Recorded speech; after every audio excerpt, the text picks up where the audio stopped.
gente vai terminar o estudo sobre o capítulo de movimento retilíneo uniforme estudando a queda livre. Tá? O que é a queda livre? A queda livre é quando eu tenho um objeto que de uma determinada altura ele é solto e a partir dessa soltura ele cai aumentando a velocidade. Ok? Bom, quem que é esse G? Bom, o G nada mais é do que a atração gravitacional. Então, olha só.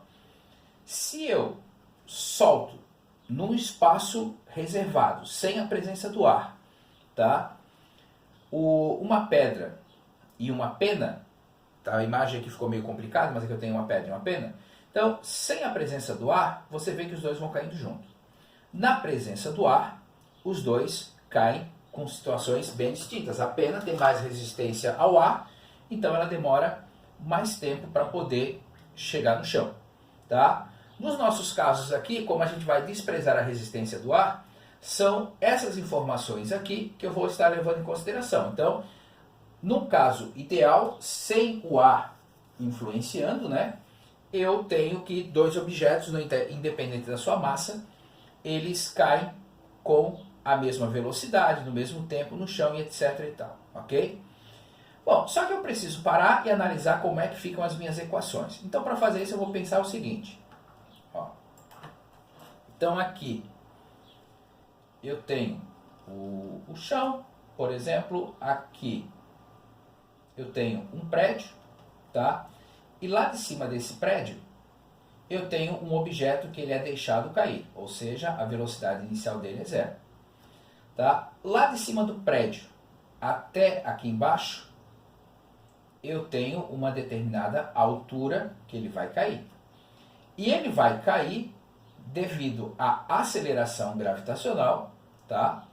E essa aceleração gravitacional, que normalmente a gente usa como 9,8 metros por segundo ao quadrado, nós vamos arredondar para 10 metros por segundo ao quadrado. Ok? Bom, então vamos pensar o seguinte. A gente viu a nossa função horária da velocidade. V igual a V0 mais A vezes T. Bom, quanto é que vale a velocidade inicial? Zero. Quanto é que vale a aceleração? Vale G. Então quer dizer que a minha equação para o movimento de queda livre simplesmente fica assim. Certo?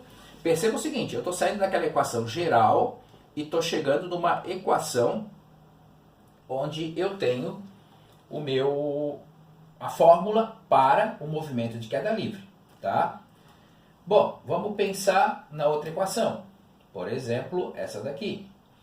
O ΔX é igual a V0 vezes T mais AT ao quadrado sobre 2. Então, o ΔX é o meu H, é a distância que ele vai andar, é a altura, né? O V0 é zero, então quer dizer que isso aqui tudo vai embora. E essa aceleração, assim como no caso anterior, é o meu G. Tá? Então, olha só como é que fica essa equação. O H vai ser igual a G T ao quadrado sobre 2. Bom, mas o que é o H? O H é a altura que ele vai cair.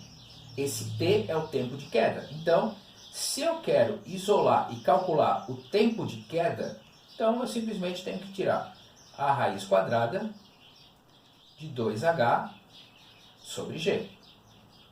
Ok? Então, eu estou aqui pensando num exercício para essa situação aqui. Tá certo? Bom, após o tempo de queda, nós temos a equação de Torricelli. V ao quadrado é igual a V0 ao quadrado mais 2 vezes A vezes o ΔX. Então vamos lá. Velocidade inicial é zero, a aceleração é o G e o ΔX é o meu H. Isso significa dizer que a velocidade ao quadrado é igual a 2 vezes G vezes H. Percebam que eu aplicando aquelas equações do meu movimento retilíneo uniforme numa situação que eu conheço, como as equações já ficam bem mais simples, tá certo?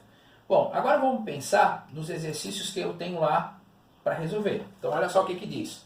Um garoto na sacada do seu apartamento, a 20 metros de altura, deixa cair um biscoito. Tá? Quando então ele tem a ideia de medir o tempo de queda desse biscoito. Desprezando a resistência do ar e adotando G igual a 10, determine o tempo gasto pelo corpo para chegar ao solo. Então perceba, deixa eu apagar aqui, que no exemplo 17, ele está falando de um garoto que deixa cair um biscoito de uma sacada de 20 metros de altura e ele quer saber quanto tempo ele vai gastar para chegar no chão. Bom, o G aqui, tá? 10 metros por segundo ao quadrado, e nós vimos que o tempo de queda é igual a raiz quadrada de 2h sobre G. Então o tempo de queda vai ser a raiz quadrada de 2 vezes 20 sobre 10. Ok? Então, o tempo de queda vai ser, primeira multiplicação, né? 40 sobre 10, tá? 40 sobre 10 dá 4, ou seja, 2 segundos. Bom, na realidade a raiz quadrada é mais ou menos, né? Mas só que tempo negativo não existe, então eu consigo calcular aí quanto tempo ele demorou para cair. Então, se você para olhar, você que já foi, por exemplo, na Big Tower, se realmente lá é uma queda livre e você sabe de quantos metros você está caindo, você consegue imaginar quanto tempo vai demorar essa queda, tá certo? Lá na Big Tower. Então, o último exercício aqui da lista, tá? O 18. Um corpo, abandonando um corpo do alto de uma montanha de altura H, esse corpo leva 9 segundos para chegar ao solo. Então, o exercício 18, eu tenho uma altura H, tá? E ele leva 9 segundos lá de cima até chegar ao chão. Considerando G igual a 10, calcule a altura da montanha. Então ele quer que você determine quanto que vale essa altura. Bom, altura e tempo, H igual a G, T ao quadrado sobre 2. A aceleração da gravidade é 10, o tempo é 9. Primeiro, resolvo a potência.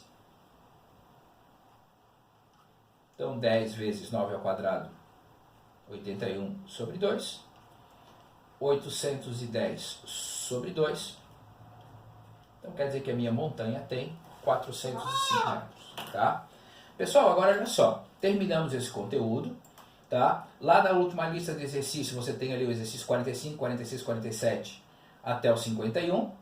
Tá? Depois que a gente corrigir esses exercícios que vão ser de tarefa para a próxima aula, aí a gente tem a nossa próxima prova, tá certo? Grande abraço para vocês, pessoal. Tchau, tchau.